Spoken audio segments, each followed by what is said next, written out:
ओम श्री परमात्मा नमः।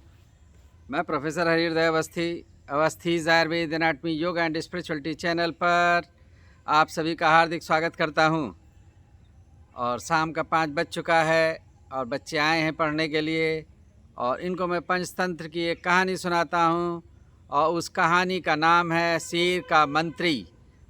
एक वन में यानी कि जंगल में एक शेर रहता था। शेर बूढ़ा हो गया था और वह शिकार करने में असमर्थ हो गया था। अब वो शिकार नहीं कर पाता था, अतः उसे कभी कभी पूरे पूरे दिन भूखा भी रहना पड़ता था और कभी कभी तो 1-2 दिन भी उसे भूखा ही रहना पड़ता था। तो शेर ने सोचा कि इस तरीके से रोज़ रोज़ मैं भूखा कैसे रहूँगा, मेरे दिन कैसे कटेंगे, कुछ ना कुछ तो उपाय सोचना चाहिए, कोई तरीका ऐसा सोचना चाहिए जिससे प्रतिदिन खाने को मिल जाए। शेर ने किसी को अपनी सहायता करने के लिए रखने का निश्चय किया। तो अब उसने सोचा, सियार जो है थोड़ा सा चालाक होता है और बुद्धिमान होता है, और वो अगर हम उसको अपना मंत्री बना लेंगे तो वो हमारे लिए लाभकारी हो जाएगा। तो ऐसा सोच करके उसने सियार को बुलाया। सियार डरता डरता हुआ पहुंचा और सियार से उसने कहा कि मैं तुमको मंत्री बनाना चाहता हूं। तो सियार पहले तो डरा, फिर जो है वो जानता था कि अगर मैं कहना नहीं मानूंगा तो ये शेर मेरे को ही खा जाएगा। तो ऐसा सोच करके सियार ने हाँ कर दी। जब शेर ने कहा कि मैं तुमको मंत्री बनाऊंगा, तुमको मेरे पास रहना होगा, तो उसने कहा ठीक है। तो सियार बोला कि जो है ये तो आप वन के राजा हैं और मैं आपका मंत्री बनूंगा, ये मेरे लिए गौरव की बात है। आपकी सेवा में मेरा जीवन व्यतीत हो जाए और इससे बढ़कर मेरे लिए खुशी की क्या बात है। ऐसा कहते हुए शेर जो है सियार का मंत्री बन गया और सियार के मंत्री के रूप में काम करने लगा। शेर ने सियार से कहा, मैं तुम्हें एक काम सौंपता हूँ, तुम प्रतिदिन मेरे लिए भोजन का व्यवस्था करो। और ये काम तुमको दिया, ये सबसे मुख्य काम है। उसके अतिरिक्त फिर दूसरे काम किए जाएंगे। सबसे पहले प्रतिदिन तुम्हें मेरे भोजन की व्यवस्था करनी है। तो सियार ने शेर को प्रणाम किया और भोजन की खोज में चल दिया। कुछ दूर उसे जो है मोटा तगड़ा हुआ एक जगह गधा चरता हुआ दिखाई दिया और सियार ने सोचा कि बस यही शेर की भोजन के लिए ठीक रहेगा। तो वो सियार जो है गधे के पास पहुंचा और बोला, गधे भाई, मैं शेर का दूत हूँ, तुम्हारे लिए एक शुभ समाचार लाया हूँ। वन के राजा शेर ने तुम्हें अपना महामंत्री बनाने का निर्णय किया है। चलो मेरे साथ शेर के पास चलो और उनके महामंत्री बनकर मौज उड़ाओ। गधे के आश्चर्य की कोई सीमा न रही और उसने कहा, मुझे जो है राजा महामंत्री बनाएंगे, ये तुम क्या कह रहे हो? मैं तो जाति का गधा हूँ, मूर्खता में प्रसिद्ध हूँ, मैं भला महामंत्री कैसे बन सकता हूँ? सब जने मुझको मूर्ख कहते हैं और मेरे ही नाम की से जो है किसी भी मूर्ख को बुलाते हैं कि गधा है। जब किसी मूर्ख को कहना हो तो उसे कह देते गधा है। तो बताओ मेरे को महामंत्री कैसे बनाएंगे? सियार बोला, यह तुम क्या कह रहे हो गधे जी? तुम अपने को मूर्ख बता रहे हो? अरे तुमसे बढ़कर बुद्धिमान कोई नहीं है, तुम बहुत परिश्रमी हो और तुम्हारे बराबर परिश्रम करने वाला कोई भी व्यक्ति नहीं है। और सर तुम तो बहुत जो है मेहनत कर लेते हो और वजन उठा लेते हो, और इससे बड़ी बात और क्या हो सकती है? वन के राजा ने तुम्हारी बुद्धिमानी और तुम्हारे बल को देख करके तुम्हारे को महामंत्री बनाने का निश्चय किया है। मेरी बात मानो और चलो शेर के महामंत्री बनकर सुखी रहो। मूर्ख गधा अपनी प्रशंसा सुनकर फूल उठा और वह सियार की बात को सच मानकर उनके साथ चल पड़ा। और सियार जब गधे को लेकर शेर के पास पहुंचा तो मोटे ताजे गधे को देखकर शेर भी बहुत खुश हुआ और उसने मन ही मन सोचा कि सियार तो बहुत अच्छा है और ये आज मेरे लिए बढ़िया बढ़िया जो है भोजन मांस लेके आया है, चलो बहुत अच्छी बात है। गधा शेर से कुछ दूर पर खड़ा हो गया। भय के कारण उसमें शेर के पास जाने की हिम्मत नहीं हो पा रही थी। उधर शेर को बहुत तेज भूख लग रही थी। मोटे ताजे गधे को देखकर उसके मुंह में पानी आ गया और वह अपने को रोक नहीं पाया और स्वयं गधे के पास जाने लगा। शेर भूख से व्याकुल था और वह गधे पे झपटने के लिए तैयार ही हो रहा था कि शेर के मन की बात को गधे ने भांप लिया और तुरंत वो वहाँ से भाग खड़ा हुआ और वह रुका नहीं, बहुत तेज़ दौड़ता हुआ निकल गया। शेर बोला, मंत्री जी गधा तो भाग गया, मैं बड़ा भूखा हूँ, किसी प्रकार उसे फिर से लाओ। सियार ने उत्तर दिया, महाराज आपने जल्दबाजी करके सारा गड़बड़ कर दिया। आपको गधे के पास नहीं जाना चाहिए था। आप राजा हैं, आप उसके पास जाने लगे तो उसे लगा कि कहीं मेरा शिकार कर लेंगे और गधा स्वयं आपके पास आता और आप तब उसका शिकार करते। तो ये आपने गलत किया। खैर जो हो गया सो हो गया। मैं आपकी आज्ञा अनुसार पुनः गधे को लाने का प्रयास करता हूँ और याद रखिएगा आपकी बार जल्दबाजी ना करिएगा। आपको अपनी जगह पर बैठे रहना है जैसे राजा बैठा रहता है और गधा स्वयं आपके पास आएगा। जब बिल्कुल समीप आ जाए तब शिकार करिएगा। तो ऐसा बोल करके वो चला गया और सियार गधे के पास पहुंचा और गधे के पास पहुंचकर उसने कहा, गधे जी आप भाग क्यों आए? गधा बोला, सियार भाई भाग ना आता तो क्या करता, शेर तो मुझे खाने के लिए आने लगा था। सियार बोला, बिल्कुल झूठ, यदि तुमको मारना चाहता तो तुमको दौड़ा करके तुम्हारा शिकार कर लेता और निश्चित मार देता। तो तुमको ये गलत फहमी हुई है। शेर तो तुमको मिलने के लिए, तुम्हारा सम्मान करने के लिए कि इतना बुद्धिमान इतना बलशाली मेरा महामंत्री आया है, तो तुम्हारा स्वागत करने के लिए आगे बढ़ रहा था और तुम गलत समझ बैठे। तो फिर तारीफ हुई गधे की तो गधा खुश हो गया। उसने कहा, अच्छा ऐसी बात थी तो मैंने गलती कर दी। तो उसने कहा, हाँ यही बात थी और तुमको फिर से चलना चाहिए। और उन्होंने बुलाया है कि इतना बलशाली और बुद्धिमान और सुंदर जो है महामंत्री था और वो भाग क्यों गया? तो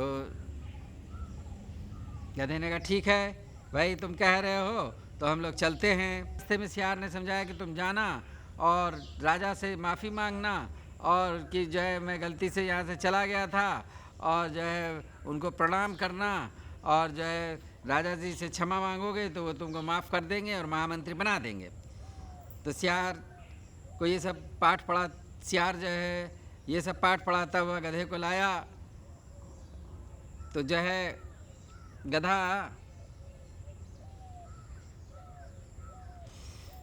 जो है शेर के पास पहुंचा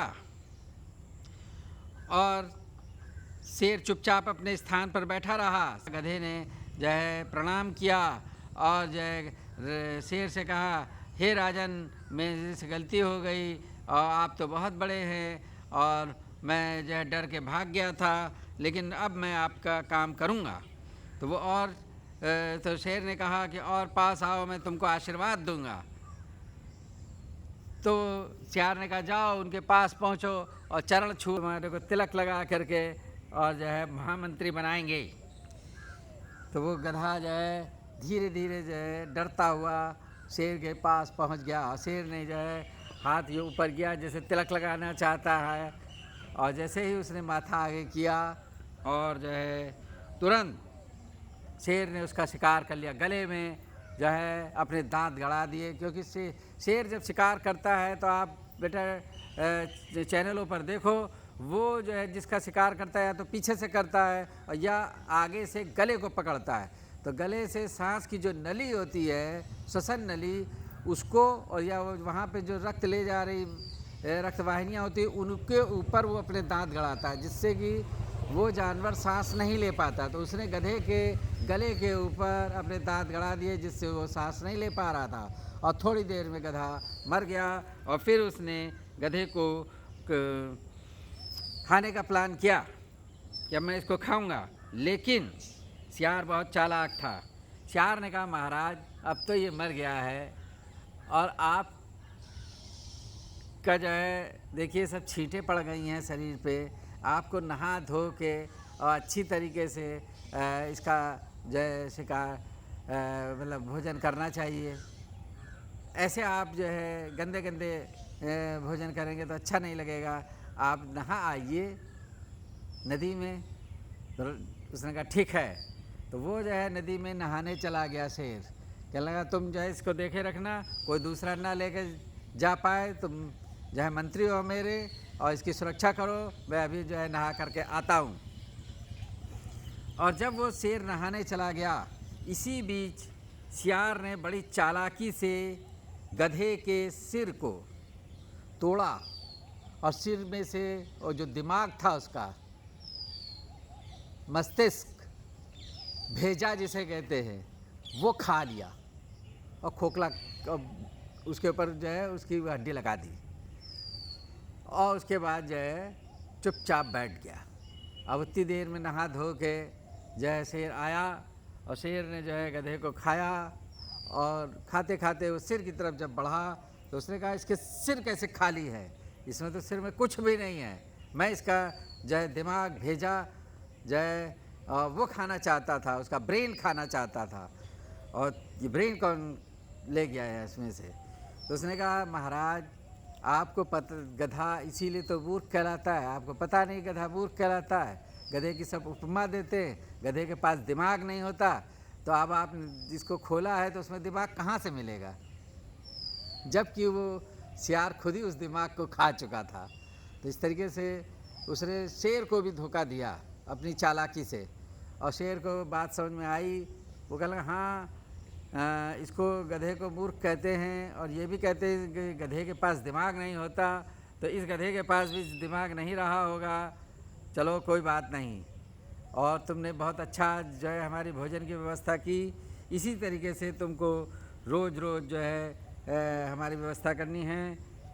तो ये जो है कहानी की शिक्षा है कि मूर्ख मनुष्य शीघ्र ही दूसरों की बातों में विश्वास कर लेते हैं और जिससे मन में घमंड होता है, झूठी कोई जो है तारीफ़ करे तो वो घमंड में आ जाते हैं और उसे फंसाना कठिन नहीं होता। यदि बुद्धि का सहारा लिया जाए तो उसके द्वारा बलवानों पर भी विजय प्राप्त की जा सकती है, जैसे कि सियार ने शेर के ऊपर विजय पाई। एक जना आएगा और वो बताएगा कि क्या कहानी में उनको आनंद आया कि नहीं। आइए, आजा दीपक। दीपक आ रहे हैं। दीपक जी आपको कहानी कैसी लगी? अच्छी लगी। अच्छा, तो दीपक जी ये कहानी आपको अच्छी लगी? हाँ। तो इसमें कौन कौन पात्र थे, मतलब कहानी में कौन कौन लोग थे? एक शेर और एक गधा। हाँ, और एक सियार। तो चलिए अच्छा बैठिए। आइए, अब आएंगे हमारे अभिषेक जी, प्राथमिक विद्यालय जंगमपुर के ये विद्यार्थी हैं और अभिषेक आ गए हैं। अभिषेक जी बताइए, संक्षेप में इस कहानी को बताइए कि क्या इस कहानी में हुआ। शेर को भूख लगा था। हाँ। और शेर कमज़ोर हो गया था तो उसको तलाश में फिर लोमड़ी को अपना सियार को अपना अति मंत्री बनाया। फिर सियार ने अपना अति मतलब झूठ बोल के कहानी बना के शेर के पास लाया, गधे को ले आया, फिर गधा को शिकारी करके खा गया। हाँ, और सियार ने क्या चीज़ खाई उसमें से? ब्रेन उसका ब्रेन, गधे का ब्रेन खाया। और उस टाइम शेर क्या कर रहा था? नहा रहे थे। शेर को नहाने भेज दिया था। तो बुद्धिमानी से आप बलवान, तो देखो गधा भी बलवान और शेर तो महाबलवान शिकारी, दोनों को उसने जो है अपनी बातों में फंसा के अपना काम सिद्ध किया, अपना जीवन भी बचाया और उनको वो भोजन भी, अपना भी भोजन बना लिया। तो इस तरीके से सियार सबसे ज़्यादा चालाक इसमें कौन था? सियार। तो बहुत ही अच्छी बात है कि आपने ये कहानी सुनी। और अगर ये कहानी आप लोगों को पसंद आ रही है तो आप चैनल को सब्सक्राइब करें, अवस्थीज Ayurveda anatomy yoga and spirituality को, और इसके वीडियो को अपने मित्रों में, शिष्यों में, गुरुओं में शेयर करें, जिससे कि ये ज्ञान सब तक पहुंच सके। और